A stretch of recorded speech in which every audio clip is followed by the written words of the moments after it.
ஜோதிடம் என்னும் தெய்வக்கலை மூலமாக என்னை அங்கீகரித்து ஆதரிக்கும் அன்பு நேயர்களுக்கு இனிய வணக்கம்ங்க. மேஷ ராசிக்கு இந்த பதிவு மூலம் அப்படி என்னதான் சிறப்பா இருக்கு அப்படிங்கிறத பார்க்கறதுக்கு முன்னாடி எம்பெருமான் முருகப்பெருமானின் ஆசீர்வாதம் உங்களுக்கு முழுமையாக கிடைக்க நான் சொல்லும் மந்திரத்தை நீங்களும் 3 முறை சொல்லிக்கிட்டே உங்களால் முடிஞ்சதுன்னா கமெண்ட் பாக்ஸில் ஒரு முறை கமெண்ட் பண்ணுங்க. ஓம் முருகா போற்றி, ஓம் முருகா போற்றி, ஓம் முருகா போற்றி. என்னை படைத்து உன் மக்களுக்கு சேவை செய்ய அனுப்பிய கந்தா கடம்பா கதிர்வேலா, என் ஜோதிடம் பழிக்க மனதார பாதம் தொட்டு வணங்குகிறேன். தினமும் உங்களுக்கு கிரகநிலை மாற்றத்தால் வரக்கூடிய சுப பலன்களை அறிய கட்டாயம் சப்ஸ்கிரைப் பண்ணி பெல் பட்டன் அப்புறம் ஆல்னு ஆப்ஷன் இருக்கும், அதை கொடுத்து வைங்க. ஒவ்வொரு பதிவும் உங்களுடைய வெற்றிக்கு வழிவகுக்கும். அந்த எண்ணத்தில் தான் நாங்கள் போடுறோம். உங்களுக்கு அது மிகவும் உதவிகரமாக இருக்குங்க. ஆவணி மாதத்தோட பொது பலன்களை தான் நம்ம இந்த வீடியோ பதிவில் பார்க்க போகிறோங்க. ஆவணி மாதத்தில் மேஷ ராசியுடைய அதிபதி செவ்வாய் 6ஆம் இடத்துல சஞ்சரிக்கிறாருங்க. செவ்வாய் பயிற்சி மேஷ ராசியினருக்கு விபரீத ராஜயோகம் உருவாக்கி அனுகூலமான பலன்களை தரும். வேலைக்கான முன்னேற்றம், தொழில் விரிவு, கடன் சுமை குறைவு போன்ற பல நன்மைகள் உண்டாகுங்க. கடந்த மாதம் தடைபட்ட காரியங்கள் எல்லாமே இப்போ நிறைவேறும். மனதில் நிம்மதி அதிகரிக்கும். உற்சாகமும் ஆற்றலும் உயர்ந்து வேலைகளை விரைவாக முடிப்பீங்க. இப்போ மேஷ ராசியினுடைய பொது பலன்களையும் அதோடைய குணாதிசயங்களையும் பற்றி பார்க்கலாங்க. மேஷராசிக்காரங்க வாழ்க்கையில் பிறந்ததுலேருந்தே கஷ்டம்தாங்க. நீங்கள் நினைப்பீங்க மேஷராசிக்கு மட்டும்தான் கஷ்டம் இருக்குதா, ஏன் எல்லா ராசியும் தானே கஷ்டப்படுறாங்க அப்படின்னு நினைப்பீங்க. மற்ற ராசிக்காரங்களை விட மேஷராசிக்காரங்களுக்கு கஷ்டங்கிறது கொஞ்சம் அதிகமாகவே இருக்குங்க. மேஷராசிக்காரங்க செவ்வாயை ராசி அதிபதியாக கொண்டவங்க. அஸ்வினி, பரணி, கார்த்திகை நட்சத்திரம் 1ஆம் பாதம் நட்சத்திரக்காரங்க. ரொம்ப ரொம்ப புத்திசாலிக்காரங்க. மேஷ ராசிக்காரங்க போர் குணம் கொண்டவங்க. உங்ககிட்ட சண்டை போட்டு ஜெயிக்கிறது ரொம்ப ரொம்ப கஷ்டங்க. புதுமையான சிந்தனைகளுக்கு சொந்தக்காரங்க. பூ போல மனசு, கோபத்தை மறைச்சிட்டு சிரிப்பை மட்டும் காட்டக்கூடியவங்க. எடுத்த காரியத்தை எப்படியாவது முடிச்சிடணும் அப்படிங்கிறதுக்காக கஷ்டப்பட்டு போராடக்கூடியவங்க. தங்களுடைய கஷ்டத்தையும் கண்ணீரையும் கடுகு அளவு கூட மற்றவங்களுக்கு தெரியாம பார்த்துப்பாங்க. இதனால பார்க்குறவங்க எல்லாருமே மேஷ ராசியா, இவங்களுக்கு என்னப்பா சூப்பரா இருக்காங்க, இவங்களுக்கு என்ன குறைச்சல் அப்படின்னு தான் நினைச்சிட்டு இருக்காங்க. ஆனா வீட்டில் சாப்பாட்டுக்கு கூட கஷ்டப்படுறது உங்களுக்கு மட்டும்தாங்க தெரியும். கஷ்ட காலத்துல திரும்பி பார்க்க கூட ஆள் கிடையாது. ஏதோ தட்டு தடுமாறி எந்திரிச்சு நிக்கிறப்போ உங்களை குறை சொல்றதுக்குனே நிறைய பேர் தேடி வருவாங்க. உங்க சொந்தக்காரங்க நண்பர்களுக்கு ஒரு தேவை இருக்குதுன்னா மட்டும்தான் உங்ககிட்ட வருவாங்க. அந்த தேவை முடிஞ்ச உடனே உங்களை தூக்கி போட்டுருவாங்க. மறுபடியும் அவங்க உங்ககிட்ட உதவின்னு கேட்பாங்க. அவங்க உங்களுக்கு முன்னாடி பண்ண துரோகத்தை எல்லாமே மறந்துட்டு மீண்டும் அவங்களுக்காக உதவி செஞ்சு ஏமாறக்கூடியவங்க தான் மேஷராசிக்காரங்க. நல்லது கெட்டதை முழுசா தெரிஞ்சவங்க. எல்லா இடங்கள்லையும் நேர்மையையும் உண்மையை மட்டுமே நம்பக்கூடியவங்க. உங்களுக்கு சொந்தமோ பந்தமோ அது தப்புனா அது தப்பு தாங்க. வெட்டு 1 துண்டு 2ன்னு பேசக்கூடியவங்க. உங்களை ஒருத்தர் பஞ்சாயத்துக்கு கூட்டிகிட்டு போகிறார் அப்படின்னாக்கா நீங்கள் கூட்டிகிட்டு போகிறவர் பக்கம் சப்போர்ட் பண்ண மாட்டீங்க. எந்த தரப்பில் நியாயம் இருக்குதோ அங்கே தான் நீங்கள் சப்போர்ட் பண்ணுவீங்க. இதனால தான் உங்களுக்கு நிறைய கஷ்டங்களும் துன்பங்களும் அதிகமாகவே வந்துட்டுருக்குங்க. உண்மை நியாயத்துக்கு மட்டுமே என்றைக்குமே கை கொடுப்பீங்க. உண்மைக்கு புறம்பா எந்த ஒரு விஷயத்தையுமே செய்ய மாட்டீங்க. மேஷராசிக்காரங்க கடந்த காலகட்டங்களில் தங்களுடைய வாழ்க்கையில் நீங்கள் நல்லது நடக்க போகுதுன்னு நினைச்சிட்டு இருந்திருப்பீங்க. ஆனா உங்களுக்கு அந்த டைம்ல ஒரு மிகப்பெரிய ஏமாற்றம் தான். புதுசா ஒரு சிக்கலும் பிரச்சனையும் கஷ்டங்களும் தானாகவே உங்களை தேடி வந்திருக்கும். மேஷராசிக்காரங்க சொந்த பந்தத்தை இழந்தாங்க, சொத்துக்களை இழந்தாங்க, தனக்கு நெருக்கமா இருக்கக்கூடிய உறவுகளையுமே இழந்தாங்க. கடைசியா நான் மட்டும்தான் எல்லாத்தையுமே இழந்துட்டு நிக்கிறதா இருக்குது, எனக்கு உயிர் வாழவே பிடிக்கலன்னு சொல்லிட்டு இருக்காங்க. இதுக்கு மேல என்னால வாழவே முடியல சாமி, தயவு செஞ்சு என்னை வந்து உன் கூடயே கூட்டிட்டு போயிரு. நான் இவ்வளவு கஷ்டப்பட்டதுக்கு அப்புறம் எனக்கு வாழ்க்கையில வாழணுங்கிற எண்ணம் சுத்தமாவே போயிருச்சு. உங்க மனசுல கவலையும் துன்பமும் தாங்க அதிகமாகவே இருக்குது. நீங்க செய்யக்கூடிய ஒவ்வொரு விஷயத்தையுமே தடுப்பதற்கும் உங்களை அவமானப்படுத்துவதற்கும் உங்க கூட இருக்க நிறைய நபர்கள் வந்து நிறைய பேர் முயற்சி பண்ணிட்டு இருக்காங்க. இது எல்லாமே தெரிஞ்சுமே கூட நீங்க என்னமோ பண்ணுங்க, எனக்கு என்ன வந்துச்சு அப்படின்னு தன்னுடைய வேலையில மட்டும் என்னைக்குமே குறிக்கோளா இருக்கிறவங்க தான் நீங்க. ஏன் எனக்கு மட்டும் ஏன் இவ்வளவு கஷ்டம் வருது, என்னோட வாழ்க்கையில நான் யாருக்குமே கெடுதலையோ கஷ்டத்தையோ துன்பத்தையோ கொடுத்ததில்லையே, என்னோட நிலைமை மட்டும் ஏன் இந்த மாதிரி இருக்கு அப்படின்னு தான் நிறைய நபர்கள் புலம்பிட்டு இருக்காங்க.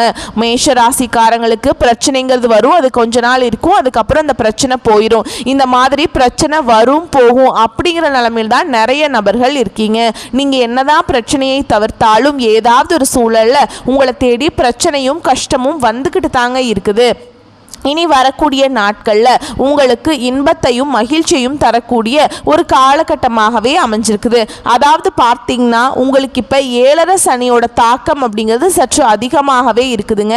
இருந்தாலுமே கூட உங்களுக்கு இந்த சனி பகவானுடைய வக்ர பயிற்சி மூலமாக சனி பகவான் உங்களுக்கு இந்த 7.5 சனியில் மைனஸாக செயல்பட்டு கொண்டிருந்தாருங்க. ஆனால் இனி வரக்கூடிய நாட்களில் ஒரு 5 மாதங்களுக்கு ப்ளஸ்ஸாக செயல்பட போகிறார். அது மட்டும் இல்லாமங்க உங்களுக்கு இந்த ஆகஸ்ட் 17ஆம் தேதியிலிருந்துங்க உங்களுக்கு ஒரு நல்ல மாற்றம் நடக்க போகுது. ஏன்னா இது ஆவணி மாதத்தோடைய தொடக்கம் இல்லைங்களா, இதிலிருந்து இந்த ஆவணி மாதம் வரைக்கும் கட்டாயம் உங்களுக்கு நல்ல பலன்களே கிடைக்க போகுது. ஒருத்தன் வாழ்க்கையில கொடி கட்டி பறக்கிறான்னா அவனை பார்க்குறவங்க எல்லாருமே அவனுக்கு என்னப்பா சூப்பரா இருக்கான் அப்படின்னு சொல்லுவாங்க. காரணம் என்னன்னு கேட்டிங்கன்னா சுக்கிரன் உச்சத்தில் இருக்கா அப்படின்னு சொல்லுவாங்க. இனி வரக்கூடிய 5 மாதங்களை பொறுத்த வரைக்கும் சுக்கிர பயிற்சி மூலமாகவும் முழு பலன்களையும் அனுபவிக்க போறீங்க மேஷ ராசிக்காரங்க. சரிங்களா, கடந்த காலகட்டங்களில் உங்களுடைய வாழ்க்கையில் நீங்கள் எதையெல்லாமே இழந்துட்டு கஷ்டப்பட்டுட்டு இருக்கீங்களோ அது அனைத்தும் சுக்கிர பயிற்சி மூலமாக உங்கள் வாழ்க்கையில் இழந்த அனைத்தையுமே நீங்கள் மீட்டெடுக்க போறீங்க.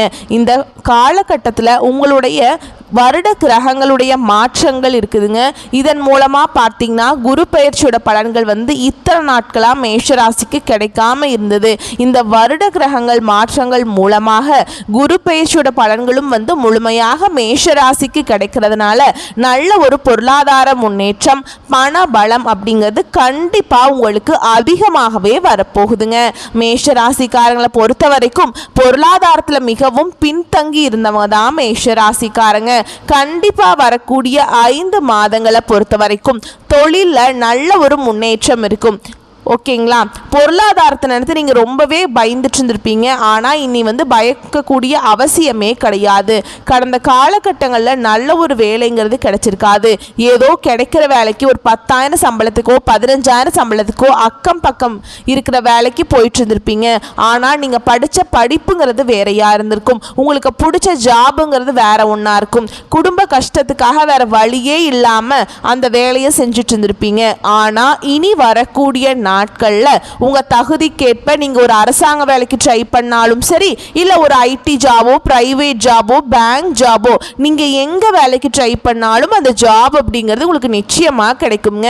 கோர்ட்டு கேஸ்ன்னு ரொம்ப நாட்களா வந்து அலைஞ்சிட்டு இருக்க நபர்களுக்கு விரைவில் உங்களுக்கு சாதகமாகவே தீர்ப்பு வரும். சொத்து பிரச்சனையும் உங்களுக்கு சாதகமாகவே முடியும். சனி பகவானுடைய பார்வை உங்களுக்கு நேரடியாகவே இருக்குதுங்க. இதன் மூலம் வருமானம் அப்படிங்கிறது பல வழிகளில் வரும். தொழிலில் லாபம் சற்று அதிகமாகவே கிடைக்கும். அரசியல்வாதிகளை பொறுத்த வரைக்கும் புதிய பொறுப்புகள் புதிய பதவிகள் எல்லாமே தானாகவே உங்களை வந்து சேரும். ராகுவால உங்களுடைய செல்வாக்கு உயரும், உடல் ஆரோக்கியம் மேம்படும், சங்கடங்கள் நீங்கும். மறைமுகமாக உங்க தொழில் வாழ்க்கையிலும் சரி இல்லற வாழ்க்கையிலும் சரி நிறைய நபர்கள் வந்து தொல்லை கொடுத்திருப்பாங்க. இனி அவங்களுடைய தொந்தரவுங்கிறது முழுவதுமாகவே இருக்காது. கடந்த காலகட்டங்களில் நீங்களும் ஒரு கம்பெனியில் இரவு பகல் பார்க்காம உழைச்சிட்டு இருந்திருப்பீங்க. உங்களுடைய சொந்த கம்பெனியாக நினச்சி வேலை செஞ்சுருப்பீங்க. ஆனால் உங்களுக்கு இது நாள் வரைக்கும் சரியான ஒரு அங்கீகாரம் அப்படிங்கிறது நீங்கள் வேலை செய்யக்கூடிய இடங்கள் மூலமாக உங்களுக்கு கிடைச்சிருக்காதுங்க. இனி வரக்கூடிய நாட்களில் உங்களுக்கு சம்பள உயர்வு பதவி உயர்வு உங்களுக்கு மேல் இருக்கக்கூடிய அதிகாரிகளுடைய ஆதரவு முதற்கொண்டு உங்களுக்கு கிடைக்க போகுதுங்க. இனி உங்கள் வார்த்தைக்கு மதிப்பு மரியாதை கிடைக்கும். அந்தஸ்தில் நீங்கள் எதிர்பார்த்த உயர்வுக்கு போக போகிறீங்க. எதிர்பார்த்த பதவி பொறுப்புகள் எல்லாமே எல்லாமே தானாகவே உங்களை வந்து சேரும். இனி நினைச்சது எல்லாமே நடக்கும். தொழிலில் வியாபார தடைகள் அனைத்தும் விலகும், முன்னேற்றம் உண்டாகும். வரவேண்டிய பணம் விரைவில் கைக்கு வந்து சேரும். குடும்பத்தில் நெருக்கடிகள் விலகும், செல்வாக்கு அந்தஸ்து உயரும். வெளிநாட்டு முயற்சிகள் வெற்றியை தரும். தெய்வ சிந்தனை அதிகமாக இருக்கும். பெரியோர்களுடைய உதவிகள் கிடைக்கும். உறவுகளில் இருந்த சண்டை சச்சரவு முழுவதுமாகவே விலகும். புதிய நண்பர்கள் உங்களுக்கு உதவி செய்வாங்க. தொழிலில் ஏற்பட்ட நெருக்கடிகள் நீங்கும். முடங்கி கிடந்த நிறுவனங்கள் மீண்டும் இயங்கும். வியாபாரத்தில் எதிர்பார்த்த லாபம் கிடைக்கும். புதிய தொழில் தொடங்கக்கூடிய முயற்சிகள் கண்டிப்பாக உங்களுக்கு வெற்றியை தரும். கடந்த காலகட்டங்களில் மேஷராசிக்காரங்களுக்கு திருமண நிலை அப்படிங்கிறது நிறைய பிரச்சனையும் சிக்கலையுமே அதிகமாக சந்திச்சிருப்பீங்க. இதில் குறிப்பாக அதிகமாக கஷ்டப்பட்டது யாருன்னா ஆண்கள் தான். ஏன்னா பெண்களுக்கு கூட ஏதாவது ஒரு வகையில் திருமணம் அப்படிங்கிறது அடைஞ்சிருது. ஆனால் ஆண்கள் தாங்க ரொம்ப ரொம்ப பாவம். ஏன்னா ஏதாச்சும் ஒன்று சொல்லி தட்டி கழிச்சிட்டே இருந்திருப்பாங்க பெண்கள் வீட்டு சைட்லேருந்து. ஆனால் இனி வரக்கூடிய நாட்களில் நீங்கள் எதிர்பார்த்த மாதிரியே நல்ல ஒரு வரன் அப்படிங்கிறது விரைவில் உங்களுக்கு அமையுங்க. வாழ்க்கை துணையை இழந்த மேஷராசி ஆண்களோ பெண்களோ அடுத்து இரண்டாவது திருமணம், அதாவது செகண்ட் மேரேஜ் பண்ணலாமா வேண்டாமா அப்படிங்கிற ஒரு மிகப்பெரிய குழப்பத்தில் இருப்பீங்க.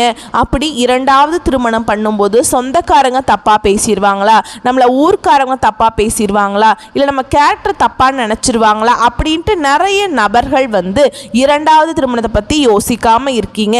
ஏன்னா இப்போ இருக்கக்கூடிய பொருளாதார சூழலும் இப்போ இருக்கக்கூடிய காலகட்டத்தையும் வச்சு பார்க்கும்போது ஒரு சிங்கிள் பேரண்டால் இந்த சொசைட்டியில் சர்வே பண்ணுறது ரொம்ப ரொம்ப கஷ்டங்க. நீங்கள் எதிர்பார்த்த மாதிரியே நல்ல ஒரு மறுவாழ்க்கை அப்படிங்கிறது விரைவில் உங்களுக்கு அமையும். குழந்தை பாக்கியத்துக்காக எங்கிய மேஷ ராசி அன்பர்கள் பார்த்தீங்கன்னா, எங்களுக்கு மேரேஜ் ஆகி 3 வருஷம் ஆகுது சாமி, 5 வருஷம் ஆகுது, 8 வருஷம் ஆகுது, நாங்களும் போகாத ஹாஸ்பிட்டல் இல்லை, பார்க்காத ட்ரீட்மெண்ட் இல்லை, வாரத்தில் 3 நாள் கோவிலுக்கு போய் வழிபாடு செஞ்சுட்டு வந்துட்டுருக்கோம் சாமி, எங்களுக்கு குழந்தை பாக்கியமே இல்லை அப்படின்னு நிறைய நபர்கள் சொல்லிட்டு இருக்கீங்க.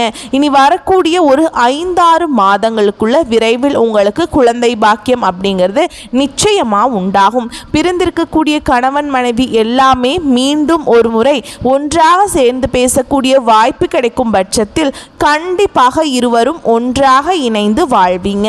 கடந்த காலகட்டங்களில் காதலில் அதிகமான தோல்விகளை சந்தித்த ராசி யாருன்னு பார்த்தீங்கன்னா அது முழுக்க முழுக்க ஃபர்ஸ்ட் இருக்கக்கூடிய மேஷ ராசிக்காரங்க நீங்கள் தான். ஏன்னா நல்லா லவ் பண்ணிட்டு இருப்பீங்க, திடீர்னு ஒரு சண்டை சச்சரவு ஈகோ பிரச்சனை மூலமா அந்த லவ் பிரேக்கப் ஆயிருக்கும். இல்ல வீட்டில் போய் சொல்லும்போது பெற்றோர்கள் உங்களுடைய காதலுக்கு தடையாக இருந்திருப்பாங்க. வேற ஜாதியா இருக்குது, நல்ல வசதி இல்லை, நல்ல வேலை இல்லை, நல்ல குடும்பமா இல்லை, ஏதோ ஒரு ரீசன் சொல்லி அவங்களும் தட்டி கழிச்சுட்டே இருந்திருப்பாங்க.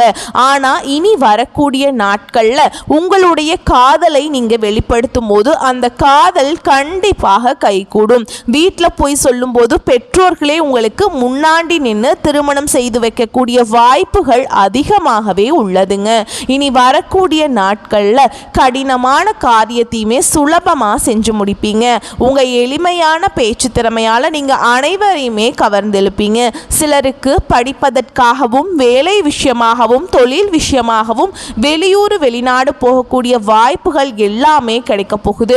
உங்க குடும்பத்தில் கடந்த காலகட்டங்களில் எந்த ஒரு சுப நிகழ்ச்சியுமே நடந்திருக்காது. இனி வரக்கூடிய நாட்களில் குடும்பத்தில் திருமணம், சீமந்தம், புதிதாக வீடு கட்ட ஆரம்பிப்பீங்க. கிரக பிரவேசம் போன்ற சுப நிகழ்ச்சிகள் எல்லாமே நடக்க போகுதுங்க. மேஷ ராசியை பொறுத்த வரைக்கும் நீங்க ஆண்களோ பெண்களோ அரசு வேலையோ தனியார் வேலையோ கூலி வேலையோ நீங்க எதிர்பாராத வருமானம் அப்படிங்கிறது உங்களுக்கு இரட்டிப்பு மடங்காக கிடைக்க போகுதுங்க. சேமிப்பு அப்படிங்கிறது பல மடங்காக உயரப்போகுது. இதன் மூலம் கடந்த காலகட்டங்களில் ஏற்பட்ட கடன் பிரச்சனை அனைத்தும் உங்களுக்கு முழுவதுமாகவே நிவர்த்தியாக போகுது. நீங்க போய் ஒரு மேஷ ராசிக்காரங்களை பார்த்து கேட்டீங்க அப்படின்னா எனக்கு 3 லட்சம் இருக்குதுங்க, 5 லட்சம் இருக்குதுங்க, 10 லட்சம் இருக்குதுங்கன்னு சொல்லுவாங்க. கடன் இல்லாத மேஷ ராசிக்காரங்களை நீங்க பார்க்கறது ரொம்ப ரொம்ப கஷ்டங்க. கண்டிப்பா கடனோட நிறைய கஷ்டங்களை அனுபவிச்சிருப்பீங்க. இனி வரக்கூடிய 5 மாதங்களுக்கு நல்ல ஒரு பொருளாதார முன்னேற்றம் இருக்கிறதுனால இந்த 2025 முடிஞ்சு 2026 நீங்கள் அடியெடுத்து வைக்கும்போது ஒரு பைசா கடன் இல்லாமல் அனைத்து விதமான கடனையுமே கட்டி முடிக்கக்கூடிய அளவுக்கு நல்ல ஒரு வாழ்க்கை முறை அப்படிங்கிறது விரைவில் உங்களுக்கு வரப்போகுதுங்க. உங்களுடைய வளர்ச்சியை கண்டு உங்களுடைய குடும்ப உறவுகளும் உங்களுடைய சொந்தக்காரர்களும் உங்களுடைய நண்பர்களுமே உங்களுக்கு எதிரிகளாகவும் துரோகிகளாகவும் மாறக்கூடிய வாய்ப்புகள் அதிகமாகவே உள்ளது. இந்த மாதிரி தவறான உறவுகள் அப்படின்னு இருக்கிற பட்சத்துலங்க உடனடியாக அவர்களிடமிருந்து மேஷராசிக்காரங்க விலகி இருப்பது ரொம்ப ரொம்ப நல்லதுங்க. அப்படி இல்லாத பட்சத்தில் உங்களுடைய நிறைய சிக்கலையும் பிரச்சனையும் கஷ்டமும் அவங்க கொண்டு வந்துட்டே இருப்பாங்க. முடிஞ்ச அளவுக்கு அவங்கள தவிர்க்கிறது ரொம்ப ரொம்ப நல்லதுங்க. சுக்கிரன் கடக ராசியில் பயிற்சி ஆகிறாருங்க. 2 மற்றும் 7ஆம் அதிபதியான அவர் சுகஸ்தானத்தில் இருக்கிறதுனால மன நிறைவு உங்களுக்கு கிடைக்குங்க. பழைய வாகனத்தை விட்டுட்டு புதிதாக வண்டி வாகனம் வாங்குவீங்க. ஆபரண சேமிப்பு உயருங்க. நில விற்பனையில் ஏற்பட்ட விரக்தி குறையும். நிலத்தில் லாபம் கிடைக்குங்க. தொழிலை விரிவுபடுத்துவீங்க நல்லா, சரிங்களா? பூர்வீக சொத்து பிரிவில் இருந்த தகராறு குறையும். திருமண வாய்ப்புகள், லாபகரமான நிலம், வீடு விற்பனை மற்றும் புதிய முயற்சிகளில் வெற்றி கிடைக்குங்க. வீடு கட்டுதல் இல்லைனா பழுது பார்க்கறது வீடை அது எல்லாத்துலேயுமே ஈடுபடுவீங்க. உறவினர்களுடனான பிரச்சனைகள் தீரும். எளிதில் காரியங்களை நிறைவேற்றுவீங்க. படிப்பை முடித்தும் வேலைவாய்ப்பு இல்லாதவர்களுக்கு வாய்ப்பு கிடைக்குங்க. வேலை மாற்றம் அல்லது வெளிநாட்டு வேலை முயற்சிகள் வெற்றி அடையுங்க. பொது வாழ்வில் இருப்பவர்களுக்கு புதிய பொறுப்புகளை பெறுவீங்க. புதிய ஆதாயத்தை உங்களுக்கு கிடைக்குங்க. ஆதரவு உங்களுக்கு கிடைக்கும். உங்களுடைய வருமானம் உயருங்க. தொழில் மற்றும் வியாபாரத்தில் முதல் பகுதி சிறப்பாக இருக்கும். இந்த காலகட்டங்களில் சிலர் பணியிட சிக்கல்கள் இருந்தாலும் சமாளிப்பீங்க.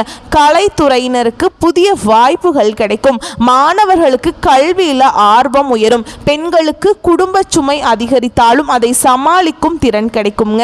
உங்களை பொறுத்த வரைக்கும் கவனமாக இருக்க வேண்டிய இடங்கள் அப்படின்னா பெரும்பாலான கிரகங்கள் உங்களுக்கு சாதகமாக தான் இருக்காங்க. கவலைப்பட வேண்டிய அவசியம் இல்லை.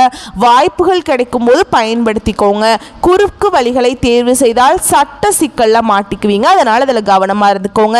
உங்களை பொறுத்த வரைக்கும் பரிகாரம் அப்படின்னு பார்த்தோம்னா ஆவணி மாதம் முழுவதும் முருகப்பெருமானுக்கு விரதம் இருந்து கோவில்களுக்கு சென்று வழிபடுவது நல்லதுங்க. குறிப்பாக செவ்வாய்க்கிழமையில் தோறும் முருகனை வழிபாடு செய்கிறது உங்களுக்கு கூடுதல் பலன்களை தருங்க. வரக்கூடிய வாய்ப்புகளை மற்றும் கரெக்டாக பயன்படுத்திக்கோங்க. வாழ்த்துக்கள். நன்றி. வணக்கம்.